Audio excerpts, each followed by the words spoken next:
بسم اللہ الرحمن الرحیم۔ السلام علیکم ورحمۃ اللہ وبرکاتہ۔ الحمد لولیہ والصلاة لنبیہ محمد وآلہ وصحبہ اجمعین، اما بعد۔ حاضرین و ناظرین،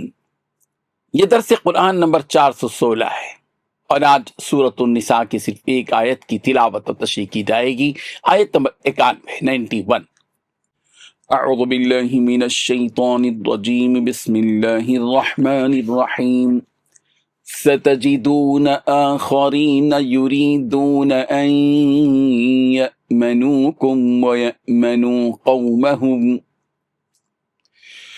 کلما ردوا الی الفتنة أركسوا فيها فإن لم يعتزلوكم ويلقوا إليكم السلم ويكفوا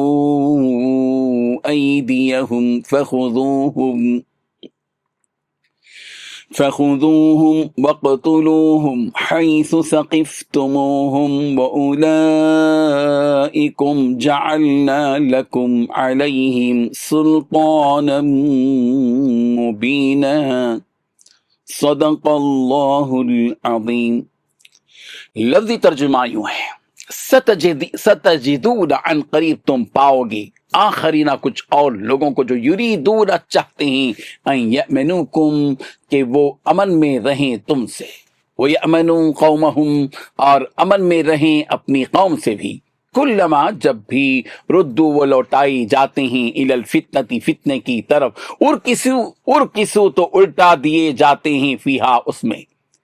فإن لم یعتزلوکم پھر اگر وہ کنارہ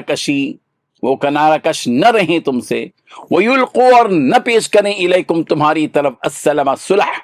ویکفوا اور نہ روکیں تم سے ایدیہم اپنے ہاتھ، فخذوہم تو تم پکڑو ان کو، وقتلوہم اور تم قتل کرو ان کو، حیث ثقفتموہم جہاں کہیں بھی تم پاؤ ان کو، وَأُولَئِكُمْ اور یہی لوگ ہیں جعلنا کہ ہم نے بنایا لکم تمہارے لیے، علیہم ان پر، سلطانا مبینہ غلبہ ظاہر۔ ترجمہ یوں ہے، تم کچھ اور لوگ ایسے بھی پاؤ گے جو یہ چاہتے ہیں کہ تم سے بھی امن میں رہیں اور اپنی قوم سے بھی امن میں رہیں، لیکن جب فتنہ انگیزی کو بلائے جائیں تو اس میں اوندھے منہ گیر پڑیں، تو ایسے لوگ اگر تم سے لڑنے سے کنارہ کشی نہ کریں اور نہ تمہاری طرف پیغام صلح بھیجیں اور نہ اپنے ہاتھوں کو روکیں تو ان کو پکڑ لو اور جہاں پاؤ قتل کر دو، اور انہی لوگوں کے مقابلے میں ہم نے تمہیں کھلی چھوٹ دے دی ہے۔ اس آیت میں 4 باتیں بتلائی گئی ہیں۔ پہلی بات، ان منافقین میں کچھ دوسرے لوگ تمہیں ایسے ملیں گے جو یہ چاہتے ہیں کہ وہ تم سے بھی محفوظ رہیں اور اپنی قوم سے بھی۔ دوسری بات، مگر جب کبھی ان منافقین کو فتنے کی طرف واپس بلایا جائے تو وہ اس میں اوندھے منہ جا گرتے ہیں۔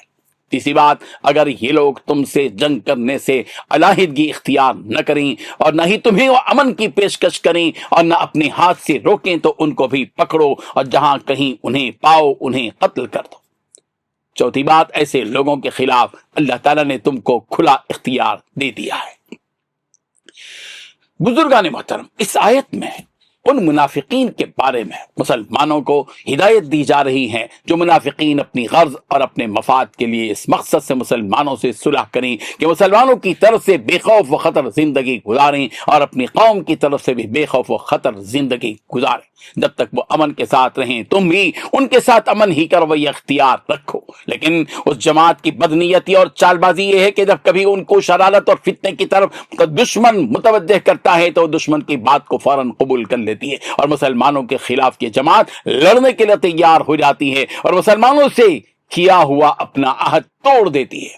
اب اگر یہ لڑائی شرارت اور فتنے کی روش اختیار کرنے لگ جائیں اور تم سے کنارہ کشی اختیار کر لے اور ان کے دلوں کی نیت بگڑ جائے اور سلامتی کی روش سے دور بھاگنے لگے تو اب تم انہیں پکڑو اور جہاں کہیں پاؤ انہیں قتل کرو۔ ہم تمہیں اب ایسے فتنہ پرور بدترین لوگوں کے ساتھ اس قسم کا رویہ اختیار کرنے کی اجازت دیتے ہیں۔ رب ذوالجلال ان آیات کو